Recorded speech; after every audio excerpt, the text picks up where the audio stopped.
In this episode, we're going to look at planning in the language classroom, whether it's for the entire year, a particular unit, or even an individual lesson.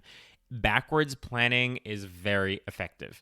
It also helps to ensure that we are focusing on all of the modes and that our ultimate goals are for students to do something with the target language and the vocabulary and the structures and themes and all that stuff that they're learning. So it's all about planning ahead to plan backwards. So let's jump in. Are you a language teacher looking for some reassurance that what you're doing in the classroom is on the right track? Or maybe you're looking for some ways to teach even more effectively. If you're one or the other or somewhere in between, you've landed in the right place. This is the World Language Classroom Podcast with your host, me, Joshua Cabral. You're about to get tips, tools, and resources so that your students continue to rise in proficiency and communicate with confidence. Let's jump in. Vamos, allons-y.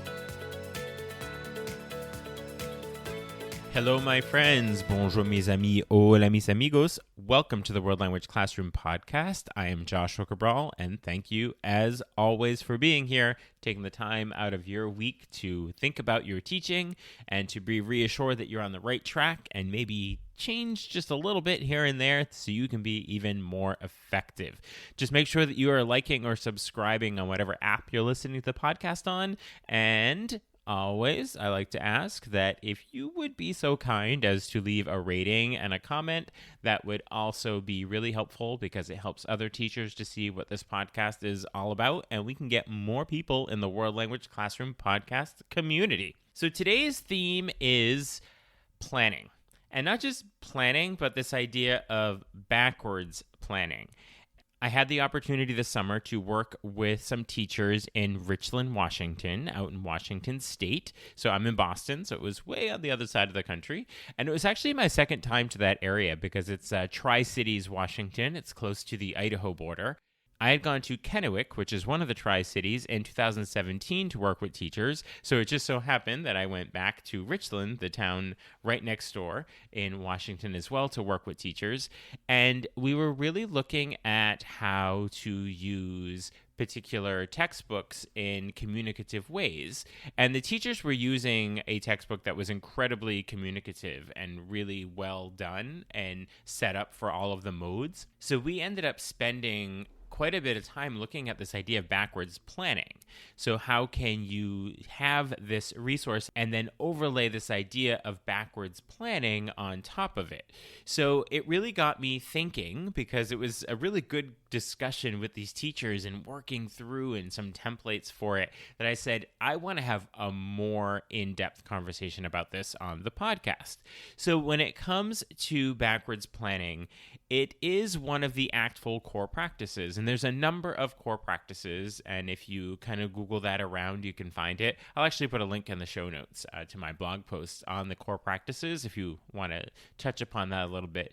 But one of the core practices that ACTFL suggests is to teach with a backwards design model. So this idea of backwards design, it's a teaching method or a planning method that involves designing educational curriculum by setting goals before choosing your teaching instruction methodology and even forms of assessment. So it's the very first thing you do. It's the goals at the end. What are the students going to ultimately do or be able to do at the end of this year or unit or lesson? I'm going to look at a unit in terms of the way we'll be talking about it.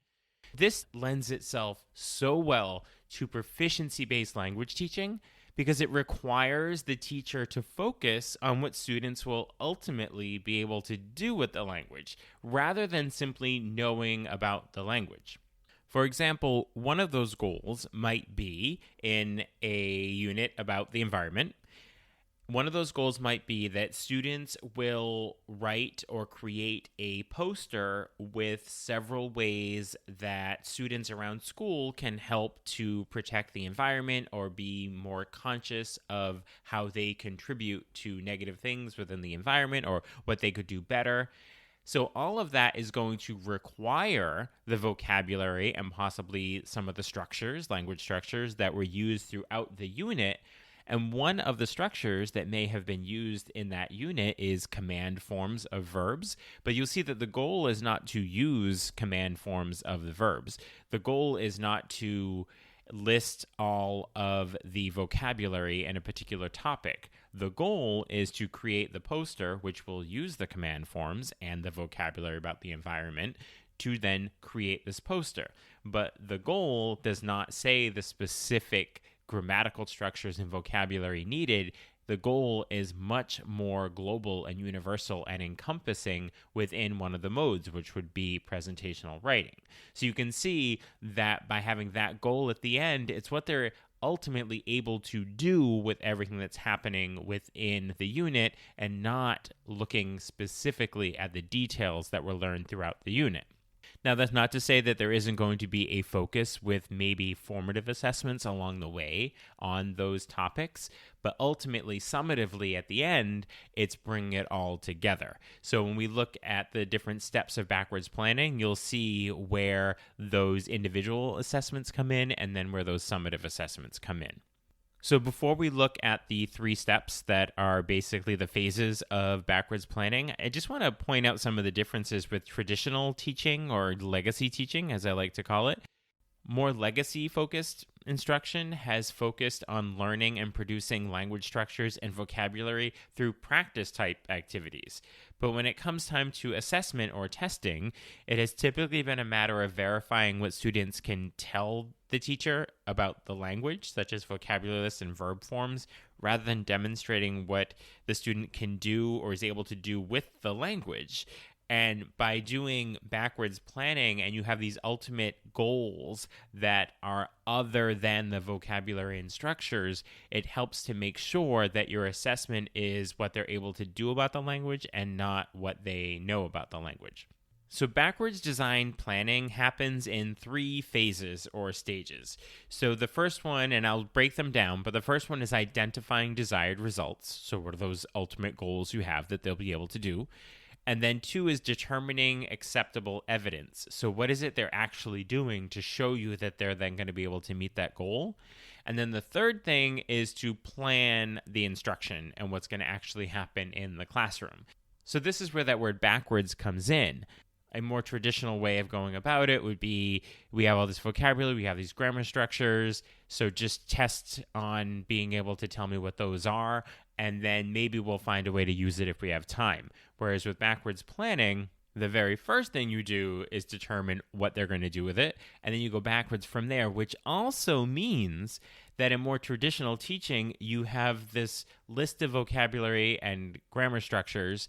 You learn them, you teach them, you practice them, and then maybe you find something to do with them. Whereas with backwards planning, when you start with those goals that say the students will be able to make a poster about environmental practice in school to hang up, at that moment, then you look at that theme and you determine what is the vocabulary we're going to focus on and what are the structures, the language structures that will be needed to be able to do that. And then you might think, oh, that's where maybe command forms of verbs will come in, and that's what we're going to use. Or maybe you're doing something with subjunctive, and so subjunctive could be used in there. But the whole idea is you have this ultimate goal, and then you figure out the language and structures needed to reach that goal. That's where the backwards comes in, rather than starting with the vocabulary and the structures and then figuring out what you're going to do with it later. So when we are going about this backwards planning and we start, number 1, with the desired results, there are a couple of questions that you can ask yourself or to keep in mind as you're looking at those desired results. And all of these questions are actually in a blog post that I have about backwards planning. So that blog post will be in the show notes, so you can go to the blog post and see it all in writing if you'd like to print that out or save it or whatever you'd like to do with it. But when it comes to identifying desired results, the first thing you want to ask is, what will the students do with the language? Again, this is not what can they tell me about the language, but what will they do with the language? And then, does the goal only focus on what the students know about the language? So once we get into those areas, we need to step back and say, no, That's not what our ultimate goal is.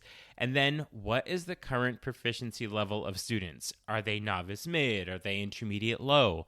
Because that is then going to dictate what our goals are going to be, what students are going to do. Because if they're a novice mid, novice high, and our goals are for them to do things that are intermediate mid, that's beyond the scope of what they're able to do.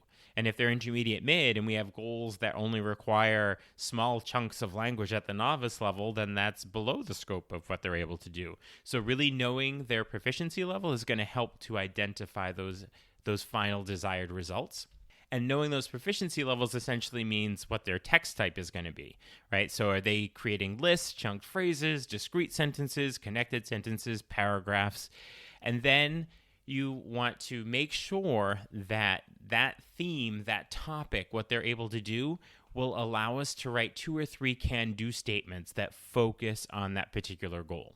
So that's the very first step. It sounds theoretical. It's like this is what the students will ultimately be able to do. And then the second thing to consider is what the acceptable evidence is going to be. So what are students going to actually be able to do? And this is where assessments are going to come in that will then allow them to do everything that is that ultimate final result. So when you're determining this acceptable evidence and what that will be, you want to ask yourself, are there opportunities to demonstrate proficiency in all 3 modes of communication: interpretive, presentational, and interpersonal? And also, are the prompts we're giving students in their assessments at the appropriate proficiency level? Again, I always come back to that because it's so important that we are having students engage with the language at their proficiency level and therefore their text type. That's what we want students doing. And then what's really important, I think, more and more now is, are there opportunities for student choice in how they are showing their mastery, about showing their proficiency level, and making sure that there's compelling ways for them to do that it's not necessarily everyone doing it in the same way. And then when you're giving assessments at this level, do the assessments provide really, truly, do they provide insight into the student's ability to perform the can-do statements that we've articulated in the previous step, in the first step? So with those goals and desired outcomes, with the can-do statements, are our assessments that we're creating actually responding to those can-do statements? Because if all of our assessments look different and don't provide opportunities to actually do the can-do statements, then we're not setting our students up to be able to do them. So anytime we are doing our assessments, make sure that they are in direct response to being able to, or directly connected to being able to do the can-do statements that we created in the first step. And then always are there opportunities for spontaneous language production.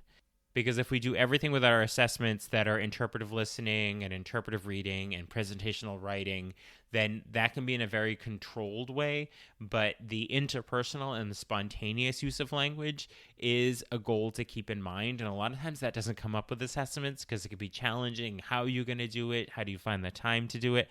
But just keep that in mind. So remember that first part where we were identifying our results this is what I want students to be able to do. These are my 2 or 3 can-do statements of what a student will be able to do. And make sure you focus on all the modes when you're doing those. And then the acceptable evidence is, what are your assessments going to look like that will demonstrate that students will then actually be able to do all of those required results, and therefore they have to be directly related. And then the third part is where it comes to the everyday in class, what you're doing, and the learning experience and the instruction. Rather than starting here, this is planning backwards. So now I know what my assessments are, and I know that my assessments are directly connected to what the can-do statements were. So therefore, to prepare students for those assessments, this is what we're going to do. So some things to ask ourselves when we're planning this instruction is, what are the vocabulary themes necessary to reach the goals and desired outcomes? and to perform well on the assessments. Then what are the language structures necessary to reach the goals and desired outcomes? Because again, this is looking at that idea of rather than having dictated language structures and vocabulary, students learn them and then you figure out how to use them. By planning backwards, this is the outcome. So what is the vocabulary and the structures needed in the classroom as our focus so that they can take those assessments and so that they can then respond to those can-do statements as well. So what is the vocabulary? What are the structures needed to get them there? And then what activities will provide opportunities to meet those goals and those desired outcomes in the 3 communication modes? So to make sure if we have can-do statements and assessments that are in all 3 communication modes, so they're doing listening and speaking and reading, everything, then our classroom will have those modes in there because we need to be preparing students and getting comfortable with the themes and those structures as they move through. And then what tasks will then provide these opportunities to accomplish those goals? So what does that every day look like? What does a writing assignment look like? What does a listening task look like? What does an interpersonal speaking task look like? The everyday in the classroom that's always moving towards what is ultimately going to be their assessment.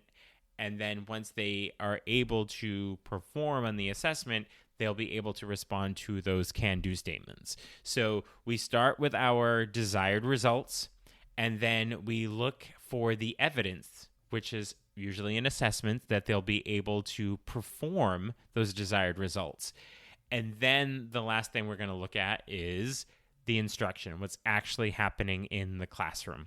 So as I pointed out, there's that more legacy way of looking at it. Here's the vocabulary, here's the structures. What are we going to do with it? Backwards planning is just essentially saying, this is what I want students to be able to do. And then what is the language they need to get there? So if we look at it that way, that is truly what backwards planning looks like. And we are sure to focus on all of the modes when we have interpretive, interpersonal, and presentational as part of those can-do statements. As soon as we make those part of the can-do statements, then our assessments will respond to that, so they're prepared to do that. And if we know we have those assessments set up that are going to include all of the modes, then what we're doing in the classroom on a daily basis will capture all of those modes in there rather than focusing on just one. I do want to point out that this is going to look a little different at the different proficiency levels. So particularly at the novice level, we know how important the interpretive is, the interpretive listening and the interpretive reading. And so to make sure that these modes are not disproportionate to each other as we're going through, so you may want to make sure that your can-do statements for interpretive are weighed more when it comes to the novice level, and that as you get into the intermediate low, that there's more of a presentational writing, maybe even presentational speaking that comes in there. So I'm not looking at backwards planning as being monolithic, that it's going to work this way for every single proficiency level. So you want to sort of work with them and what's going to be most appropriate for students at the different proficiency levels. Be sure to check out the show notes where you'll see a link to the blog post I mentioned that has all of these written out directly for you, and is actually a PDF of a template that you can download so that you can do some backwards planning or looking at backwards planning in your classroom to help you out with that. There are also links to sign up for Talking Points, my weekly email newsletter with tips and resources for language teaching. And if you'd like to get in touch with me to work together in your school, either in person or remotely, there are links to do that as well. So get to work with some backwards planning, but you need to plan ahead to plan backwards. I know it's a little corny, but I'm going to say it anyway. You got to plan ahead to plan backwards, because if you don't plan ahead, you're not going to plan backwards. I know, it is what it is. Okay, I will talk to you real soon. Bye for now.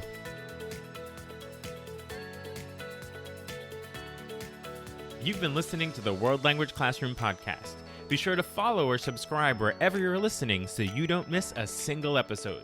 Let's continue the conversation on Twitter, Facebook, or Instagram at WL Classroom. You can also see over 250 blog posts about language teaching at, you guessed it, WLClassroom.com.